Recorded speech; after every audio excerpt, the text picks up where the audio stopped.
Gate ready with me. શું તમે જાણવા માંગતા હતા ને કે હું ડેઈલીમાં કયો મેકઅપ કરું છું? ચલો તો આજે હું તમને કહું. તમને ફાઉન્ડેશન તો બતાવી જ દીધું છે, બરોબર? આ છે સ્વિસ બ્યુટીનું પ્રાઇમર, મેકઅપ સ્ટુડિયોનું ફાઉન્ડેશન. આ મેકઅપ તમે ઓફિસે જતા હોય, ક્યાંય ફરવા જતા હોય કે કોઈ લગ્ન પ્રસંગમાં આપણી જાતે કરવાનો હોય તો આ તમે કરી શકો.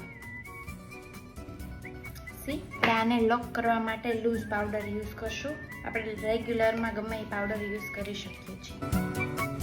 આપણે આઈબ્રો કેક યુઝ કરવાના છીએ. હવે લાઇનર. આ લોંગ લાસ્ટિંગ છે, આખો દિવસ રહે છે. આની ઉપર તમારે લિક્વિડ લિપસ્ટિક યુઝ કરવી પડતી નથી. તમને આ વિડીયો કેવો લાગ્યો કોમેન્ટમાં જરૂર કહેજો. બાય.